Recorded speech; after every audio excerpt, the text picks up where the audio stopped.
পূর্বরঙ্গ সমাপ্ত। তোমরা যা শিখেছ এবার অভ্যাস করো। নতুন প্রয়োগ, তাই ভুল ত্রুটি যেন না হয়ে যায়।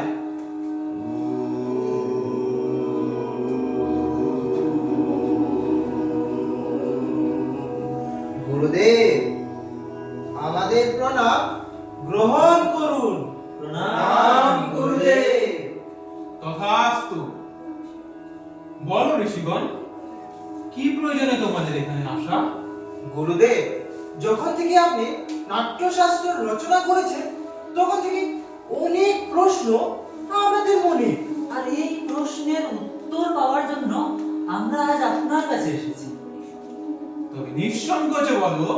গুরুদেব, নাট্যশাস্ত্র কিভাবে উৎপত্তি, এর উদ্দেশ্যই বা কি? আপনি অনেক ভালো প্রশ্ন করেছেন। এই প্রশ্ন শুধু নাটকের জন্য নয়, পুরো জীবনের সারকে বোঝার জন্য এই প্রশ্ন খুবই গুরুত্বপূর্ণ। ত্রেতা যুগে মানুষ যখন হিংসা, কামনা ও লোভে পড়ে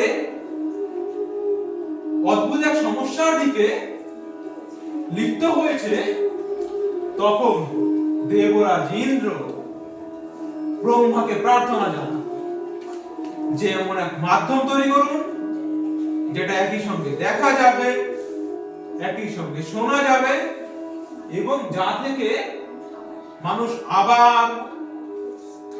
আবার সেই ধর্ম মোক্ষের দিকে ফিরে আসবে।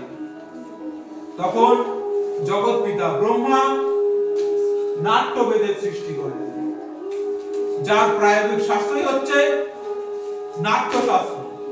কিন্তু গুরুদেব, আমাদের বেদ তো জ্ঞানের ভান্ডার। জগতের অনেক রহস্য এর মধ্যে লুকানো রয়েছে। এই উদ্দেশ্য পূরণের জন্য স্বয়ং বেদই যথেষ্ট ছিল। তাহলে আবার এই নতুন বেদ কেন?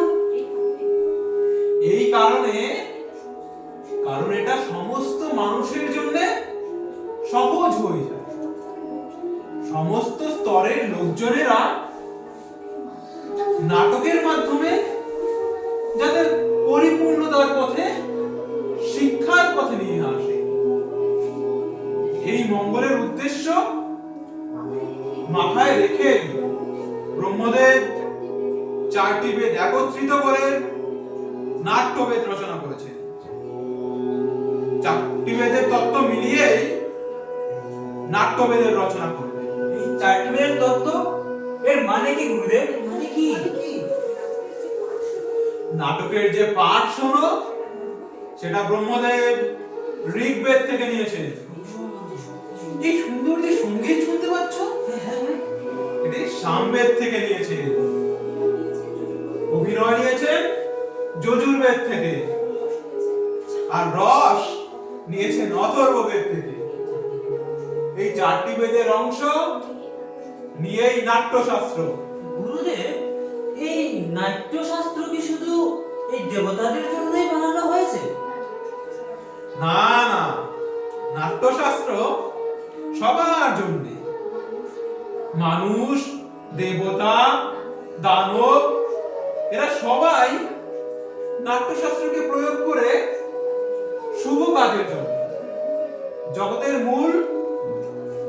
জগতের মঙ্গলের জন্য, সমাজকে রাস্তা দেখাবার জন্য। নাটক তো জীবনের সব শান্তি, সমৃদ্ধির ও আলোর দিশা দেখায়। আশ্চর্য তো মহাদেব, নাটক জগতে সকলেই ভালোর জন্য। আশ্চর্য।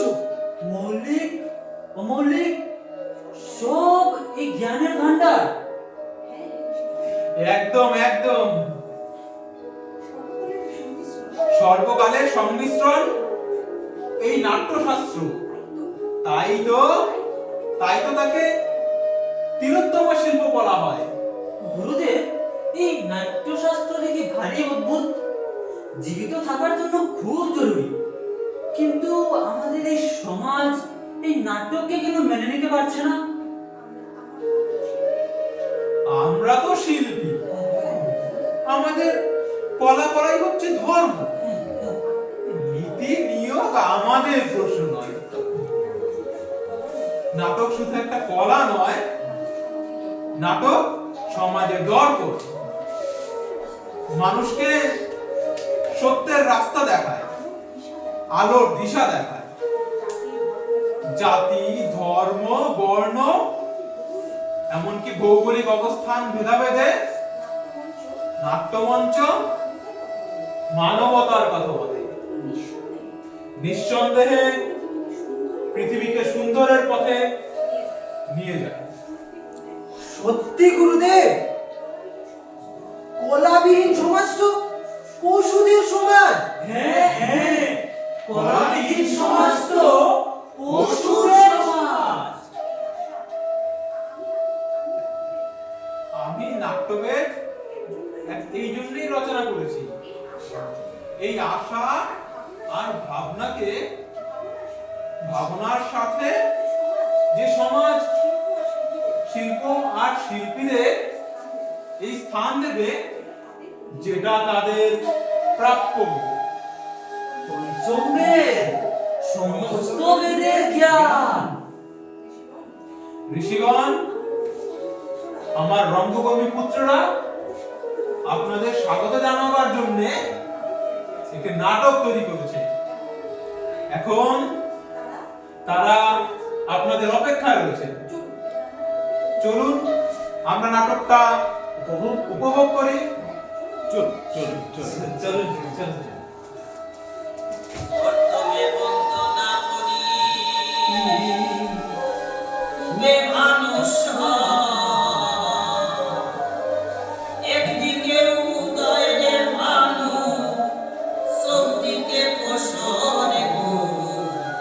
আমরা বন্দনা করি গো, আমরা বন্দনা করি গো। কর্তব্যে বন্দনা করি, উবে মানুষ একদিকে উদয়ের ভানু, সবদিকে প্রসরে গো। আমরা বন্দনা করি গো, আমরা বন্দনা করি গো।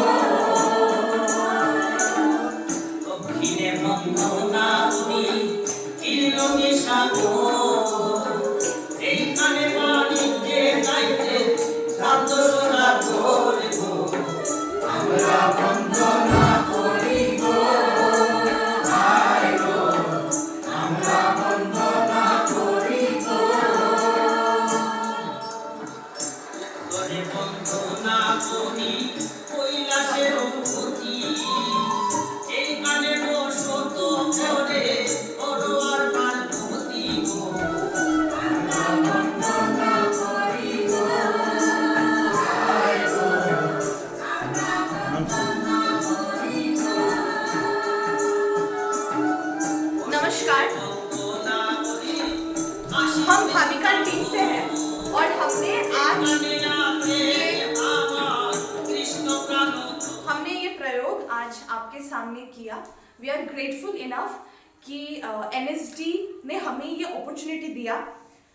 विश्व जन रंग 2025, I hope it's a huge success and we are honored and grateful enough कि हमें ये अपॉर्चुनिटी मिला। Thank you once again for this opportunity।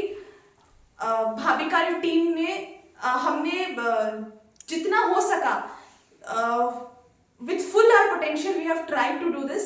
Exam भी था, एग्जाम्स भी है, बोर्ड्स भी है and everything। I just hope we are able to do something nice। Thank you।